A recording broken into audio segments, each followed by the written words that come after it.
Natacha pensait que c'était fini, que son fils de 16 ans était perdu. Violence verbale et physique à la maison. Natacha est humaine, elle travaille avec des ados. Et avec Lucas, son propre fils, l'enfer. Violence depuis l'entrée au collège. Dans ses mots, dans ses gestes. Elle a consulté des psys, des éducateurs. Rien.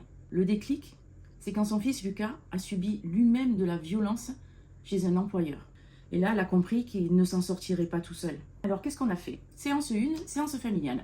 Ils ont fait des exercices simples pour réapprendre à se parler, avoir du bon dans l'autre. Séance 2, avec Natacha uniquement, elle s'est sentie écoutée, non jugée, et elle a commencé à s'apaiser. Séance 3, avec Lucas, il a enfin pu vider son sac, beaucoup trop lourd pour lui. Il a recommencé à sourire.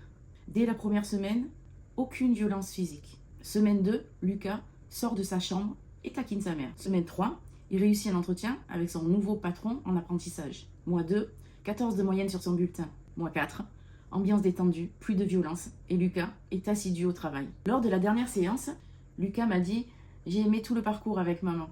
Maintenant, on rit beaucoup ensemble. » Natacha, elle, m'a dit « Je m'attendais que ce soit plus dur de m'arrêter de crier. » Et franchement, on a passé toute la semaine sans aucun cri. Et Caroline, sa fille de 15 ans, passait des heures sur Netflix et ne bossait pas comme elle aurait dû à l'école. À la maison, flemme et cri, relation tendue, le déclic, le bulletin de notes, 2 secondes avec un avertissement.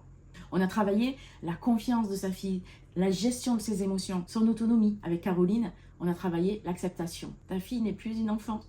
Résultat, au bout de 2 semaines, Caroline avait atteint ses objectifs. Elle m'a dit des services rendus qui pleut comme ça et sans qu'on lui demande.